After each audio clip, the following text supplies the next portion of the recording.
Halo teman-teman, Assalamualaikum warahmatullahi wabarakatuh. Jumpa lagi dengan saya Faizal Reza.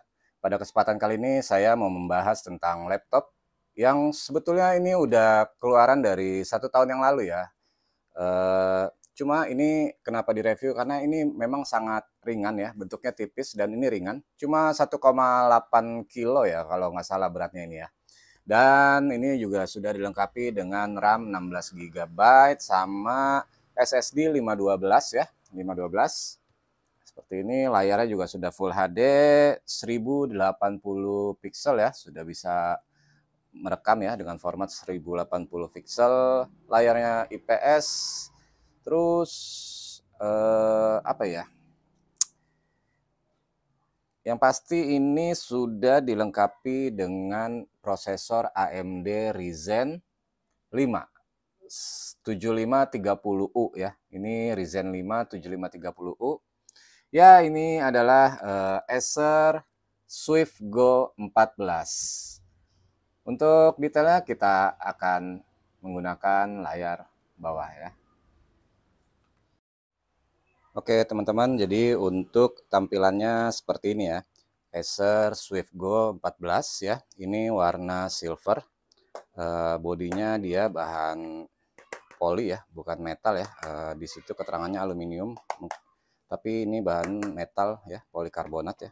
Bahan polikarbonat ya, plastik ya kayaknya. Ada keterangan Acer di sini. Di paket pembeliannya nanti teman-teman dapat sleeve case ya, sleeve case sama power adapter. Power adapter ini sudah 65 watt ya teman-teman ya, 65 watt, dan ini sudah support Type C ya untuk chargingnya ya. Jadi teman-teman bisa menggunakan pakai adapter buat handphone juga ya, yang mungkin sudah support ya. Yang ini sudah 65 watt tuh pakainya. Oke, untuk tampilannya seperti ini ya teman-teman ya, di bagian depan. Lalu untuk di bagian bawah di sini ada karet-karet ya. Nah, karet-karet ini sebetulnya untuk dia pelindung di bawah ya, buat standingnya dia nih, dudukannya. Supaya nggak terlalu nempel banget sama permukaan. Jadi nanti tetap ada udara yang masuk dari sini ya. Seperti itu. Di sebelah sini ada lubang speaker ya di kanan kiri. Lubang speaker di kanan kirinya. Lalu untuk di bagian samping di sini teman-teman ada buat charging ya. Ini bisa dipakai buat cas atau juga bisa buat pakai kayak USB adapter tambahan gitu ya. Biasanya nanti kalau yang buat RJ45 atau apa gitu ya. Nah, ini sudah support power delivery ya. Power delivery ya, teman-teman ya. Dan di sini ada HDMI 2.1 ya kalau nggak salah ya. Ada sama di sini sudah USB. Ini gen berapa ya? Gen 2 kalau nggak salah ya. Lalu ini ada Kensington Lock. Ini ada indikator menyala ya. Jika laptop dinyalakan, ini ada indikator charging. Lalu di sini sudah ada USB Type A ya. Ini sama apa ini, jack adapter ya buat speaker ya atau headset ya. Terus untuk tampilannya seperti ini, kita buka. Ini tipis banget ya teman-teman ya. Nih. Tadi udah lihat kan tuh, kalau tampilan sampingnya tuh tipis banget kan. Untuk depannya juga seperti ini tuh. Nah, terus kalau ini dibuka ya teman-teman ya, teman-teman lihat di sini ya. Ini kalau ini dibuka, dia nih nggak bisa full, memang dia nggak bisa full, tapi dia akan terlihat lebih tinggi di bagian atas ya nanti ya. Jadi kalau kita menggunakan video samping seperti ini ya, kalau kita gunakan video samping, di sini kita buka, dia akan terlihat lebih menganga berdiri ya. Nah, tuh. Jadi di sini ada space lagi ya, space lubang lebih tinggi ya. Dan di sini dia buat ganjel ya. Jadi terlihat lebih tinggi. Ini fungsinya untuk menyedot udara lebih banyak ya dari bawah, seperti itu ya teman-teman ya. Oke, saya rasa ini harusnya sih jelas ya modelnya ya teman-teman ya. Oke, sekarang untuk touchpad ya. Touchpad ini terlihat center to body ya teman-teman ya. Kalau dilihat dia posisinya tepat ada di tengah-tengah ya, di antara tombol space ya. Nah, seperti itu. Lalu di sini ada stiker Swift Go. Nah, ini ada keterangan ya. Ini keterangannya begini aja sih.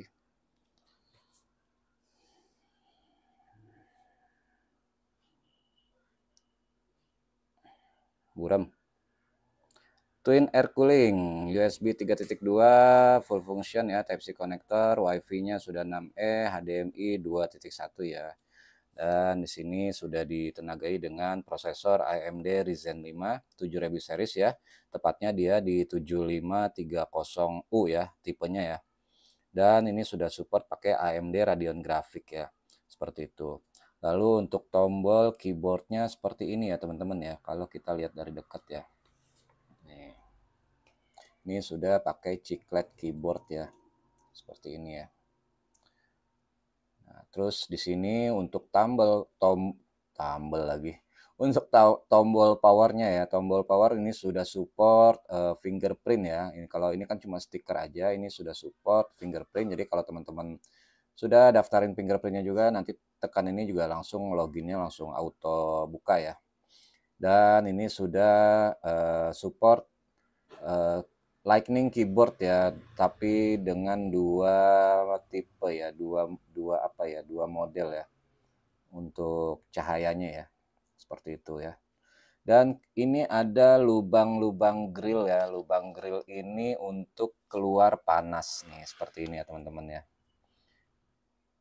Nah, kalau saya pasang torchnya, nah itu kelihatan ya, lubang grillnya ya, lubang untuk buangan panasnya tuh ya teman-teman ya. Di bagian atas gitu. Jadi seperti itu ya, ini keluaran lubangnya. Oke, udah kita matiin. Lalu untuk layar. Oke, kita ke sini lagi. Nah, untuk layar seperti ini ya teman-teman ya. Ini kita keluarin dulu.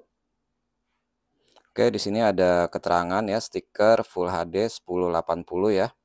Terus ini bezelnya juga, ini ada logo Acer-nya ya. Di samping bezel sampingnya juga lumayan tipis ya. Lalu di bagian atas di sini ada kamera ya teman-teman ya. Nah ini kamera, kalau nggak jelas kita center aja nih. Nih. Nah seperti itu ya. Itu ada kamera, lubang kamera sama dua titik nih yang sebelah kanan sama kiri ya. Ini sebelah kanan sama kiri ini kayaknya sih untuk lubang speaker ya teman-teman ya. Seperti itu ya. Ini kamera handphone saya nih yang terlalu bagus sepertinya, jadi kayaknya mesti di upgrade nih HP-nya. Oke, untuk tampilan bezelnya seperti ini teman-teman. Ini agak kotor ya, debu-debunya doang kelihatan. Dan layarnya sebetulnya sudah support pakai anti glare ya teman-teman ya. Oke, apalagi yang mungkin terlewat di sini kita belum bahas. Kayaknya cukup ya teman-teman ya. Cukup ya. Kita akan coba nyalain kira-kira berapa lama. Teman-teman lihat sendiri. Nah, ini nyala ya. Langsung lampu lightning keyboardnya. Tuh, seperti itu ya teman-teman ya. Cepat nggak? Termasuk cepat loh, dari tombol kita nyalain ada sekitar mungkin nggak sampai 5 detik. Ini sudah kita langsung masuk ke Windows ya. Nah, ini udah ada jam sama tanggal ya, hari Sabtu 13 Juli jam 17.32. Oke. Oke, lanjut untuk setting Lightning keyboard ya. Untuk Lightning keyboardnya settingnya ada di sini ya teman-teman ya. Dia ada di tombol F7 ya. Teman-teman tinggal pencet aja tombol F7. Nah itu pertama ya. Jadi cahayanya lebih rendah dan ini cahayanya lebih tinggi ya. Seperti itu. Seperti itu. Dua model, dua pencahayaan ya. Tuh dua. Seperti itu ya. Dan kalau lampu saya matikan, dia seperti ini ya. Tuh, 2. Nah, itu deh. Begitu teman-teman. 1, 2, lebih terang. Oke teman-teman, sekarang kita ada di uji untuk SSD ya. Untuk SSD di sini menggunakan SSD 512 GB ya. Dan ini transfer mode-nya sudah PCIe 3.0 kali 4 ya.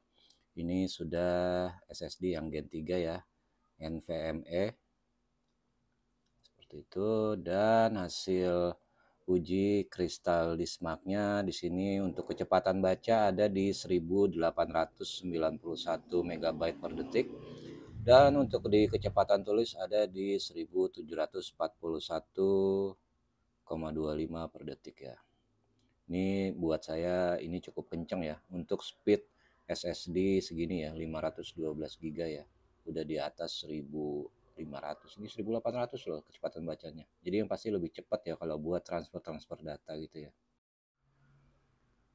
Lanjut, lalu untuk pengecekan di CPU Z-nya ya, ini prosesor menggunakan AMD Ryzen 5 ya, codename-nya Cezanne ya. Soket FP6 teknologi pabrikasi sudah 7 nanometer. Spesifikasinya AMD Ryzen 5 7530U with Radeon grafik ya teman-teman ya. Core speednya di sini bisa dilihat antara 1300 MHz, sebetulnya tadi sampai 1500-an ya. Dan ini sudah 6 core 12 thread ya, 6 core 12 thread. Untuk memori yang digunakan adalah 16 GB ya teman-teman ya. Ini sudah support dual channel ya. Untuk DRAM frekuensinya ada di kisaran 2125 MHz ya. Seperti itu. Dan ini sudah tipenya DDR4, sudah support dual channel tapi dia onboard ya, dan ini sudah tidak bisa di-upgrade lagi ya teman-teman ya. Udah mentok di 16 GB, dan 16 GB kayaknya cukup lah ya kalau untuk kita desain atau main di Adobe Photoshop gitu ya. Untuk di grafiknya dia AMD Radeon grafik ya. VRAM-nya ini 512 MB, kayaknya udah nggak bisa disetting lagi ya teman-teman ya untuk di VRAM-nya ya. Selanjutnya untuk hasil uji performa Cinebench ya di CPU multicore-nya ya. Di sini untuk multicore dia ini ada di 4326 PTS ya, atau di peringkat 10 ya, di bawah dari Intel Gen 11 ya. Kalau kita lihat ya, saya lepas dulu. Nah, seperti ini ya. Ya, posisinya ada di peringkat 10 di bawah Intel i7 1165G7 ya. Dan tapi dia masih ada di atas Intel i7 4850HQ ya untuk CPU multicore-nya ya. Sini dapat di angka 4326. Lalu untuk single core-nya, oke, untuk single core ini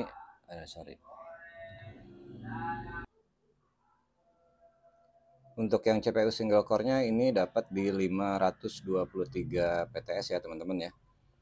Dan ini dia ada di bawah dari Intel Xeon CPU L5 dan di atas Intel Xeon CPU X3650 ya, posisi di 523 PTS menggunakan hasil uji coba Cinebench R23. Oke teman-teman, kali ini kita mau coba untuk kualitas suara dari Acer SwiftGo ini ya. Di sini saya sudah pakai di volume, kita mentokin di 100%. Terus untuk kualitas suara volumenya juga di YouTube-nya juga 100% ya. Kita akan coba tes seperti apa. Ya, jadi teman-teman silakan dengerin sendiri ya untuk kualitas suaranya.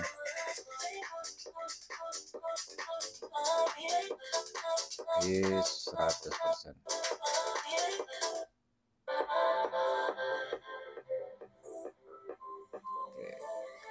Gimana? Jadi teman-teman, untuk kualitas suaranya apakah bagus dari Acer Swift Go 14 ini ya? Silakan komen di bawah untuk kualitas suara dari Acer Swift Go 14. Oke teman-teman, jadi ini adalah kualitas layar yang dihasilkan dari notebook Acer Swift Go 14 ini ya, yang 1080p. Kita pakai kualitas 1080p ya, dan seperti ini untuk kualitas gambar yang dihasilkan. Kira-kira menurut teman-teman gimana? Kalau menurut saya sih ini nyaman ya, nyaman di mata kita buat nonton ya. Jadi kualitas gambar yang dihasilkan pun juga ini juga nggak silau, karena layarnya ini sebetulnya sudah dilengkapi dengan anti glare ya katanya ya, jadi tidak silau ya. Oke, ya kurang lebihnya seperti itulah kalau kita lihat. Jadi menurut saya sih bagus ya. Jadi kalau buat desain ini kualitas gambar yang dihasilkan pun juga bagus sih. Oke, gue sih rekomen ya untuk laptop Acer Swift Go ini ya, walaupun dia ini udah launching setahun yang lalu, tapi menurut gue ini masih worth ya. Apalagi dia ini udah AMD Ryzen yang 7000 series ya. 7000 series ini sebenarnya keluaran baru di 2023. Jadi buat kedepannya ya sampai 10 tahun ke depan menurut gue ini masih worth banget sih. Gitu sih. Oke, gimana menurut pendapat kalian? Silakan komen di bawah ya.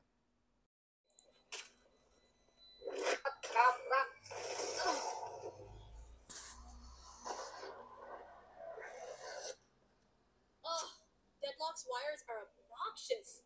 Shoot them for me, yeah?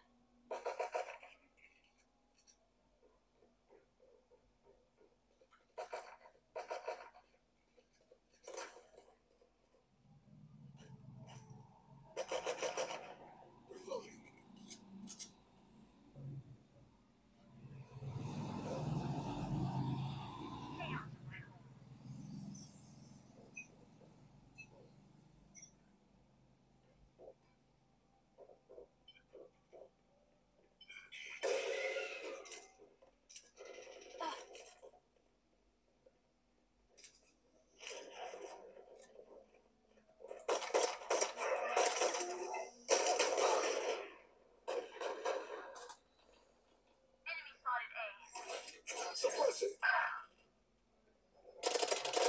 Kill confirmed. Last player standing.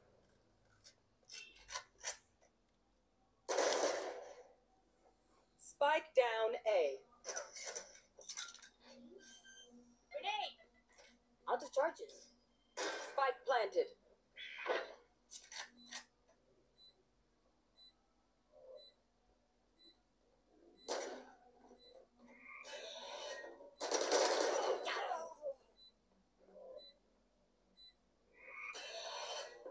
One enemy remaining. For me.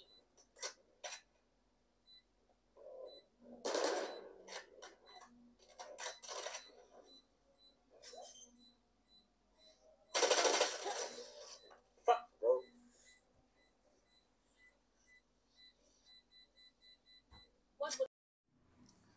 Oke teman-teman, saya rasa reviewnya cukup ya untuk kali ini ya. Untuk Acer Swift Go 14 Min 41 ya. Ini saya lagi cas nih, tadi kan sempat habis ya baterainya. Tapi dia keren sih, dia kalau pas dicas ini di indikator warnanya ya. Warna biru sama oranye ya. Di sini ada biru yang kalau apa komputer nyala, sama warna oranye itu kalau indikasi untuk kalau laptop ini lagi charging gitu aja sih. Terus kekurangannya ya sebetulnya kalau pas lagi dicas ini ya, ini tadi sempat panas ya, saya sempat main game Valorant terus sambil dicas ya, sempat panas di tombol di bagian WASD ini, agak panas gitu ya. Padahal dia keluar udara panasnya ini kan harusnya di sini ya. Harusnya dia keluarnya di sini nih buat buang panas nih memang. Nggak tahu deh kenapa ini. Ya mungkin apa ya? Nggak ngerti juga ya bro ya. Terus apalagi kekurangannya? Saya rasa cuma masalah di panas aja ya. Kalau lain-lainnya sih bagus ya. Untuk kelebihannya yang pasti laptop ini selain ringan ya, dia ini bentuknya juga praktis, agak tipis ya. Dan beratnya ini cuma 1,8 kg ya, jadi nggak akan mengganggu kalau misalkan ini dibawa untuk anak sekolah ya, anak sekolah atau pelajar atau mahasiswa. Apalagi kalau mungkin pekerja kantoran, saya rasa ini juga nggak terlalu bikin berat ya.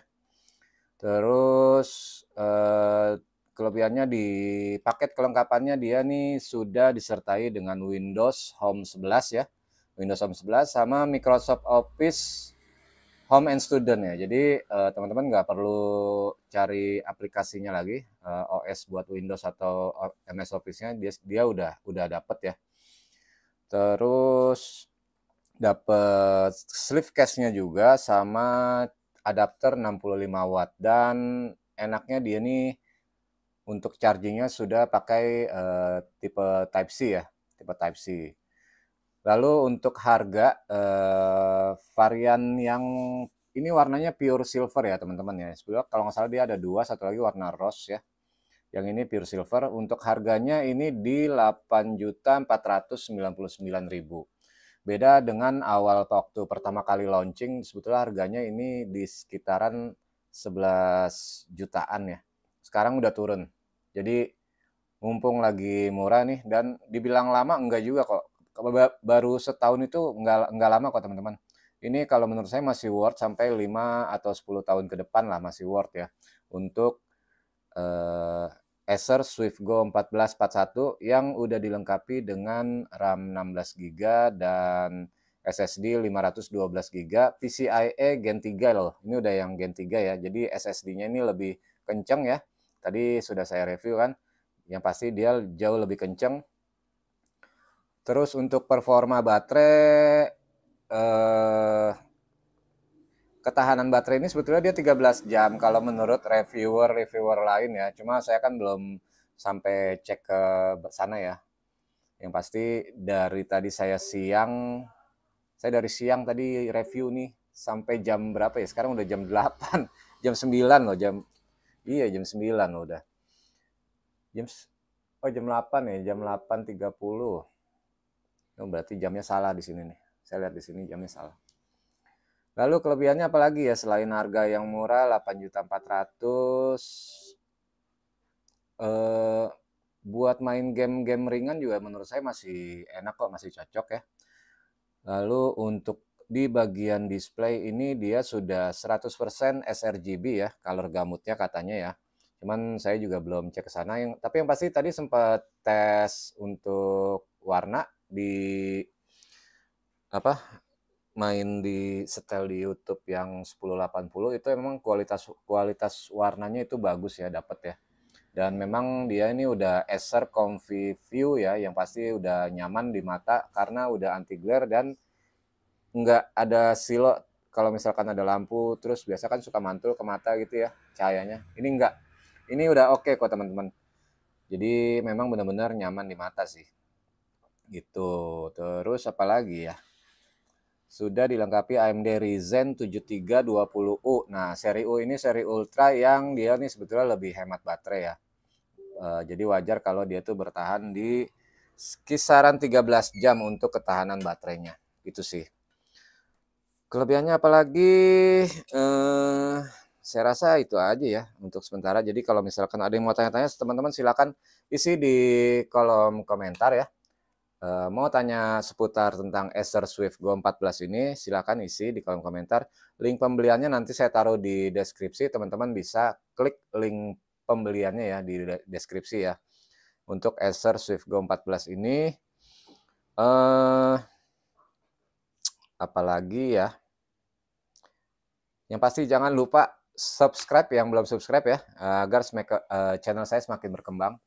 Kalau ngomong jadi belepotan ya. Oke, itu aja. Makasih banyak yang udah nonton. Like video ini jika teman-teman suka dan bagikan jika bermanfaat. Sampai jumpa lagi di video-video saya selanjutnya. Assalamualaikum warahmatullahi wabarakatuh. Dah.